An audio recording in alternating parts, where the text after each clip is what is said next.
Voici un nouvel épisode de notre to-do list des retraites. Le plaisir de retrouver notre partenaire Air Conseil et son dirigeant Guillaume Roquebert. Bonjour Guillaume. Bonjour Olivier.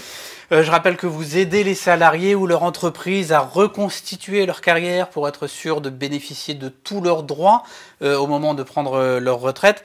C'est important de rien oublier parce que évidemment, le jour J, le jour où on cesse de travailler, on voit de toute façon ses revenus diminuer. Et c'est notre sujet du jour.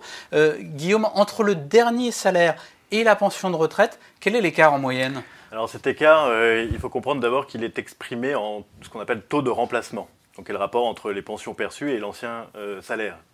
Ce taux de remplacement, il est mesuré par le Conseil d'orientation des retraites.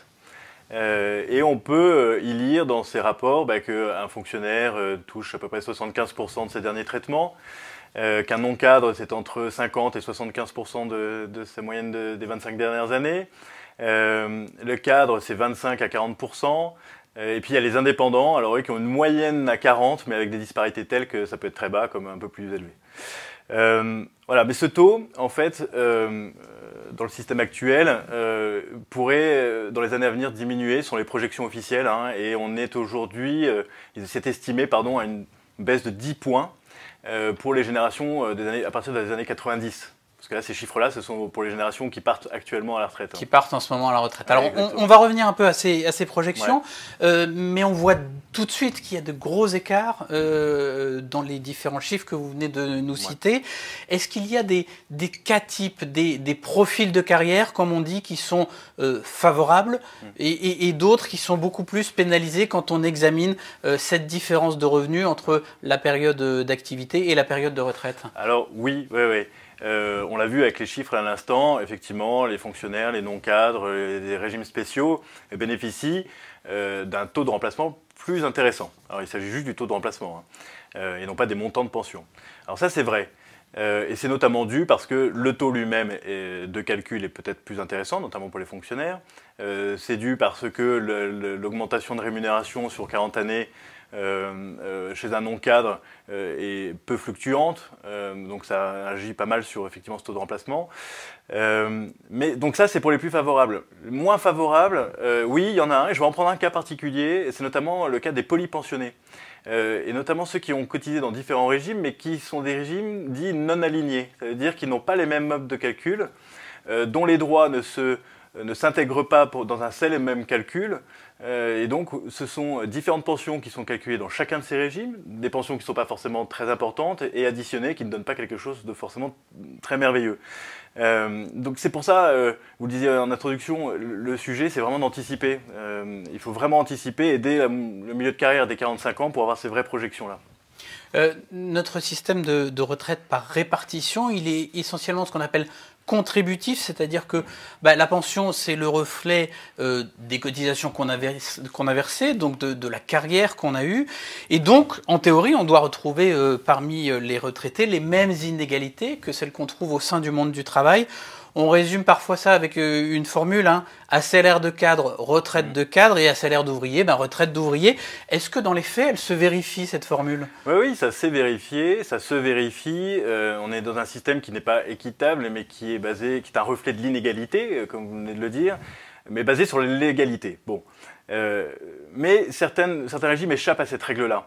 Et je pense notamment, et on a pris l'exemple à l'instant, ce sont les indépendants et les professions libérales qui, par exemple, ont des régimes dans lesquels ils vont choisir de cotiser peu ou cotiser beaucoup. Du coup, on va se retrouver parfois avec des situations où ces personnes-là ont peu cotisé et ont eu des revenus à peu près équivalents à ceux des cadres, mais qui auront une retraite d'ouvriers. On sait qu'au fil de la carrière, souvent, elles préfèrent opter pour des cotisations, effectivement, quand elles ont le choix, plutôt allégé, et ça se paye en bout de chaîne. Alors, baisse des revenus, évidemment, au moment de liquider sa retraite, et pourtant, toutes les statistiques officielles montrent que, en moyenne, évidemment, le niveau de vie des retraités est à peu près égal à celui des actifs, et même, en réalité, un petit peu supérieur à celui des actifs. Comment est-ce qu'on explique ça ? Alors, de manière assez logique, lorsqu'on prend sa retraite, a priori, on n'a plus d'enfants à charge. A priori, on peut peut-être baisser son loyer, puisqu'on baisse la surface habitable. du fait même du départ des enfants. Si on a pu acheter sa résidence principale, a priori on a pu finir de payer l'emprunt bancaire. Donc ça s'explique comme ça, baisse des charges, donc effectivement un niveau de vie peut-être égal, voire supérieur. Donc baisse des charges qui finalement vient compenser la baisse des revenus. Encore faut-il que les deux coïncident? Oui, que les deux coïncident, parce qu'effectivement, si on a pu acheter une résidence principale, mais qu'on l'a fait par exemple à partir de 45 ans, et qu'on a fait un emprunt bancaire sur 25 ans, ça veut dire qu'on a fini de le payer à 70 ans.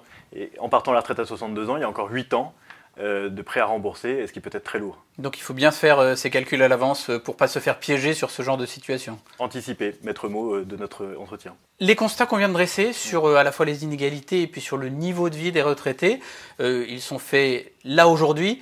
Qu'est-ce qu'on sait de ce que ça va devenir dans les années qui viennent? Quelles sont les projections sur ces thèmes-là? Alors actuellement, c'est vrai que les retraités font partie de ceux qui sont le moins touchés par l'extrême pauvreté. Ça c'est un fait, mais on dit que la courbe pourrait s'infléchir dans les quelques années à venir. Donc quelques années, c'est très court en fait. Donc c'est à se demander aujourd'hui sur qui il faudra faire reposer les contributions. Sur les retraités qui a priori ont un niveau de vie supérieur, enfin égal ou supérieur, ou bien sur les actifs. Mais voilà, on vient de faire le constat, si le niveau de vie des retraités est plutôt agréable aujourd'hui, dans quelques années, c'est très court, ça ne pourrait plus être le cas. Matière à réflexion, par exemple, pour les candidats à la prochaine présidentielle, puisque pour le moment et jusqu'à la fin du quinquennat, on ne voit plus de réforme des retraites arriver. C'est un grand sujet, c'est un nœud gordien. Merci beaucoup Guillaume Rugbert. On se retrouve très bientôt avec Air Conseil pour un 7e épisode. Et en attendant, si vous souhaitez revoir nos sujets précédents, c'est très facile.